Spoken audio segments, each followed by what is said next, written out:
So to start with, let's picture a carnival wheel that labels the validation roulette.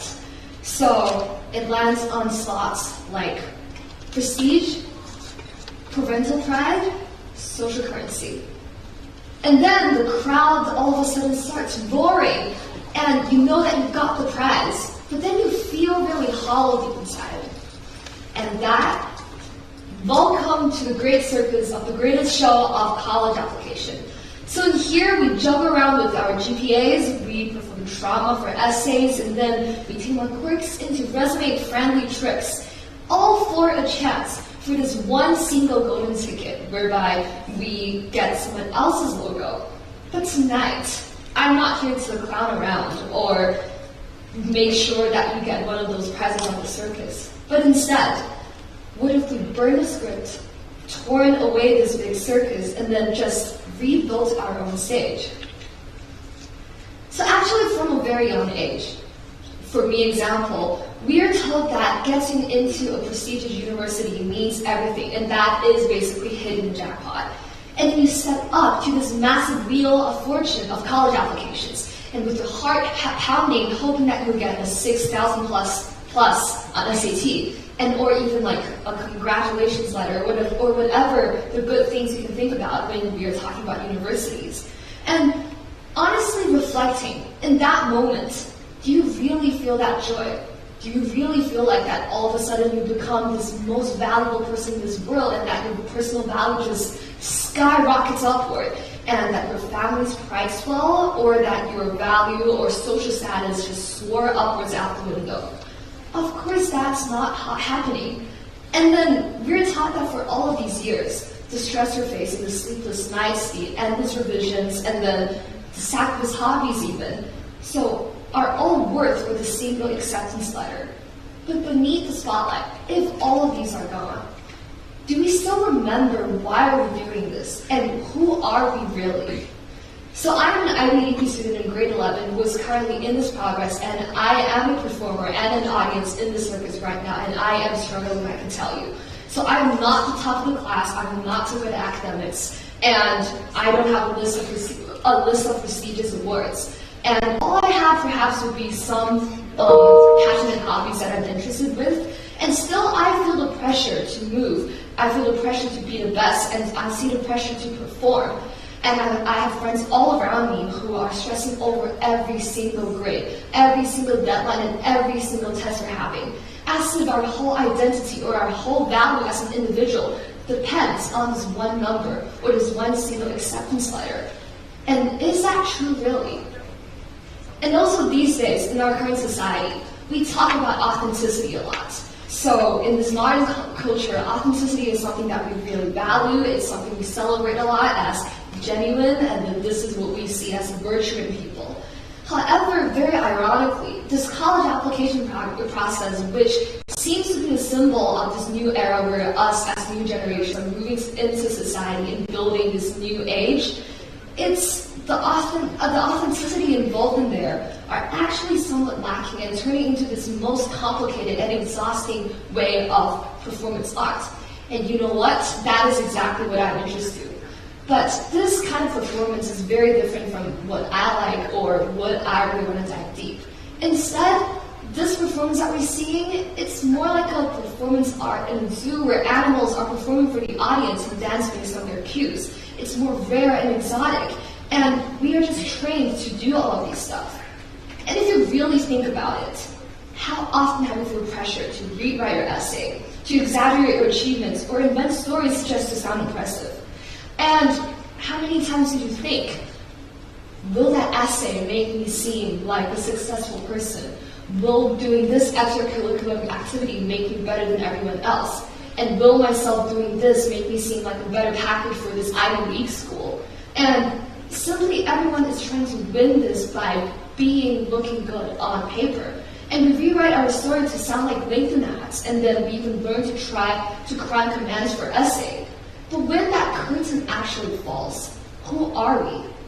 I feel like we're right now actors who are performing a play called How to Perform Worthiness, and for college overall. And then another thing is that We have always been to stand out, to be unique, and to be different. But the way we're doing it has now been very oddly uniform. So this 2023 study from Harvard actually says that 68% of college students felt pressure to exaggerate or fabricate parts of their applications to seem more competitive. And to be very honest, that is not standing out at all. And in fact, that's called fitting in. And historically, that wasn't always the case either.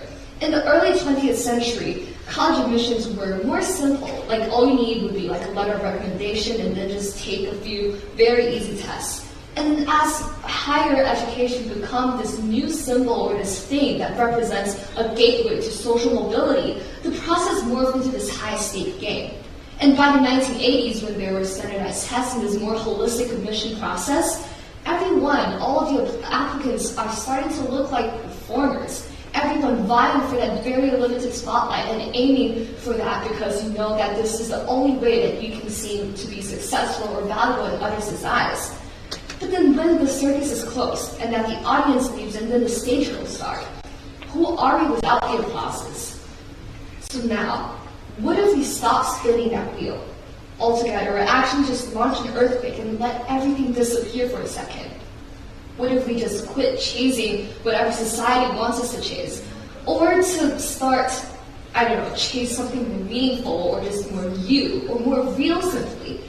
So now let me introduce you a question during this whole process of application. So now, forget about rankings, forget about prestige, forget about failing, the so-called expectations of society. Just think about this one single question. Will this college, or whatever I'm doing right now to get to a college, to get to do anything, helping myself to become more me? Because this growth, this very real and messy and confusing and indeed very beautiful growth that we're feeling right now is what this whole process should be about. And it's actually about discovering who you are, not who the college wants to see. And it's what you truly care about and how you want to contribute to the world.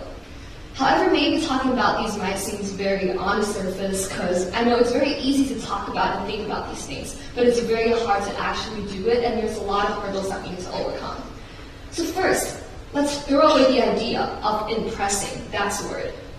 So maybe we can try writing one college application that is 100% true, with no edits, no polishing, no any idea of trying to be inspirational or just trying to impress someone else with whatever you're trying to do. So maybe it can be about our obsession with K-pop, for example, or about fan fiction, or about loving to play Lego, or like your hatred with calculus, or anything, or just loving bubble tea maybe even. But why are we using these sort of questions? Because authenticity these days is magnetic in this society where authenticity is really lacking. People can sense it when you're genuine. So even if that essay may not seem to be Nobel Prize winning or whatever, you'll know that at least you respected yourself by writing what is honest and true on your essays, and you've respected whoever is reading your essay. So that is when you really hit the jackpot. And that is what will truly be appreciated. And sometimes we really feel like that we have to perform in order to impress people and to put on a mask for the world. But what if we choose honesty instead? And if you think about it differently, what if we embrace our messy and perfect selves as our greatest strength? And that way we will be unique aspects of who we are. And maybe that the society will also appreciate that. And also very relatable, another hurdle that we always face during the college applications would be, for example, many of us, the hardest part wouldn't be convincing ourselves to be genuine or authentic, but maybe to convince the society or your family or just simply your parents. For example, we all know that our parents definitely want the best from us. They want us to have a good future. And unfortunately, in this society, we think that going to a good college means that I am certainly going to have the best college ever, and then I will get the best jobs, and I'll become a billionaire one day. And using the story of my own. So I personally, actually my dream college is a school that is relatively lower in ranking, but it's in a place that I really like. It's in the city that I really like with vibrant environments. And very importantly, it has a really good performing arts program. So I shared this idea with my mom, and then how she responded was that, but then all your hard work these days will be wasted because you can go to a much better university. And all of that is simply based on that QS ranking or whatever rankings that we typically look like. And that really made me furious at the moment, but then when I calm down and really think about it, on the other hand, I totally understand why my mom is saying so. Because my parents, who love me so much, obviously they want the best for me. They want me to go to the best college so I'll be respected when I enter society. So how do we speak their language, meanwhile still being ourselves? So for example, what I did was to tell them some of my values as a person. So instead of being a person or like a difficult student, I would say, or someone who is really struggling up in class and feeling really bad every day in one of the top universities, I'd rather be someone who is feeling comfortable and happy and I'm doing what I like with the things and people and environment around me in a college that is simply just more suitable for me. So this differs depending on everyone's different circumstances. Maybe some people aim to have higher academic achievements. And for me, I'm good in a good performing arts program. And then also, you don't pick someone, or you can make an analogy that having a college or choosing a college is basically making a friend. You don't pick someone because they're popular or that they have some sort of great connections. You choose friends because they align with your values, and you know that when you're with them, you are seen and heard by them. And last but not the least, let's try something else. Just close your eyes for a second and then picture yourself 5 years from now. Where are you at? What are you doing? And are you chasing someone else's applaud, or are you building something that feels like you? So hold that image, and that will be your compass of what you're going to do in the future. Whether it's a great college, or it's a college of your liking, or even gap year, or simply not going to college. Just any random path that you think that is you. Let that vision guide you, and that process doesn't define you, because college application is just one single chapter in your life. And after all of this, my point is that sometimes we really need to rewrite the rules, because as we all know currently, how society is defining colleges and ourselves is that the higher you get, the better as a person you are. And we all know deep down inside, maybe that has somewhat reliability, but we all know that we're all really great persons and deserve the most respect and value, and we all differ in very different and shining ways. And tonight, I want you to pick one medallion. For example, it could be something really small. Research a college or research about something about your future that is completely unrelated with how society will judge you. Or maybe tell your parents about one single truth that what you really want to do in the future. Or tell whoever is guiding you or leading you right now, perhaps to a path that you don't really like, that I'm not doing so and so for checking that certain box.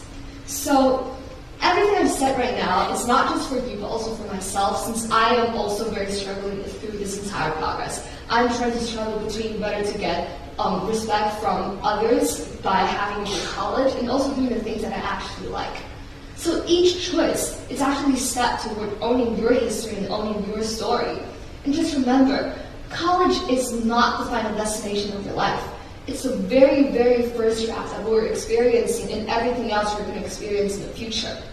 It will be very messy, it will be very imperfect, and it will definitely be scary and exciting, of course. And the very most importantly, it is yours to write. And remember, the greatest show on earth, it's not some sort of random circus or anything.